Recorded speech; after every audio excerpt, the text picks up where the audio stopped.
এমন একটা রেসিপিতে কলিজা ভুনা করেছি, যে কলিজা ভুনা খাওয়ার পরে যে কারো কলিজা একদম ঠান্ডা শীতল হয়ে যাবে।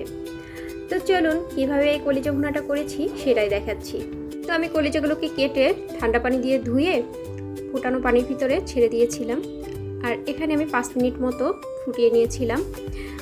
পানিটার ভিতরে ছাড়ার পরেই কিন্তু কলিজার ভিতরের সমস্ত ময়লা বের হয়ে আসতে শুরু হয়েছে। পানিটা একদম কালো হয়ে গিয়েছিল, ভিতরে যত ব্লাড ছিল সব বের হয়ে গেছে।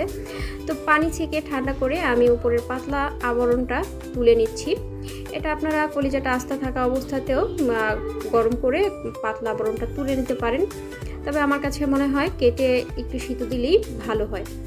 তো আমি এইখানে তেল গরম করে কিছু ফোড়ন দিয়ে দিলাম। এখানে 2টো শুকনো মরিচ আমি মাঝখান থেকে কেটে নিয়েছিলাম, সেই সাথে তেজপাতা, দারচিনি আর এলাচ, ওগুলো একটু ভাজা ভাজা করে এখানে দিয়ে দিয়েছিলাম পেঁয়াজগুলো ভাজা ভাজা হলে এখানে দিয়ে দিলাম আদা পেস্ট, রসুন পেস্ট। তো এগুলোকে একটু ভাজা ভাজা করে এরপরে দিয়ে দিলাম সামান্য পরিমাণে পানি। এবারে আমি গুঁড়ো মশলাগুলো দিব।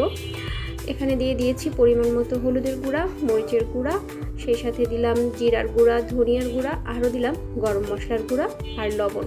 তো এই মশলাগুলো নির্ভর করে আপনি কতটুকু পরিমাণে কলিজা রান্না করবেন তার উপরে। আমি প্রায় আধা কেজির মতো রান্না করেছিলাম, তো সেই অনুযায়ী আমার বাসায় যেভাবে মশলাটা খায় ওই অনুযায়ী আন্দাজ করে দিয়েছিলাম। তো আমি একদম মশলাগুলোকে ভালোভাবে ভুনা করে নিয়েছি। এরপরে হচ্ছে কলিজাগুলো দিয়ে দিয়েছি।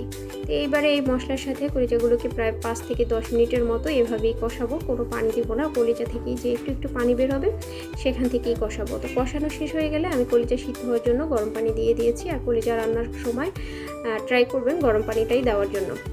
তো এই যে দেখুন আমি পানি দিয়ে দিয়েছি, এবার এটাকে ঢেকে দিব। তো কলিজাগুলো কিন্তু সিদ্ধ হতে বেশি সময় লাগবে না।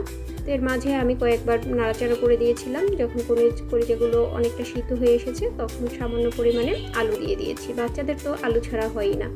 তো এদিকে এটা সিদ্ধ হতে থাক, ওইদিকে আমি 1 টুকরা এলাচ আর 1 টুকরা দারচিনি আর সাথে নিয়েছি একটু জিরা, এগুলোকে একটু ভাজা ভাজা করে নেব। তো দারচিনিটা আমার আগে একটু ছোট করে দেওয়া দরকার ছিল, তো যাই হোক পরে আমি ছোট করে দিয়ে এগুলোকে ভাজা ভাজা করে ফাঁকি করে নিয়েছি। আর এদিকে কিন্তু আলুটাও সিদ্ধ হয়ে গিয়েছে। তো আমি এখানে দিয়ে দিলাম আস্ত 4টা কাঁচামরিচ আর সেই সাথে সেই জিরা গরম মশলার ফাঁকিটা। তো এই মশলাটা দেওয়ার পরে খুব সুন্দর একটা ফ্লেভার বের হচ্ছিল। তো কলিজার ভিতরে এরকম একটা মশলা আপনারাও দিতে পারেন।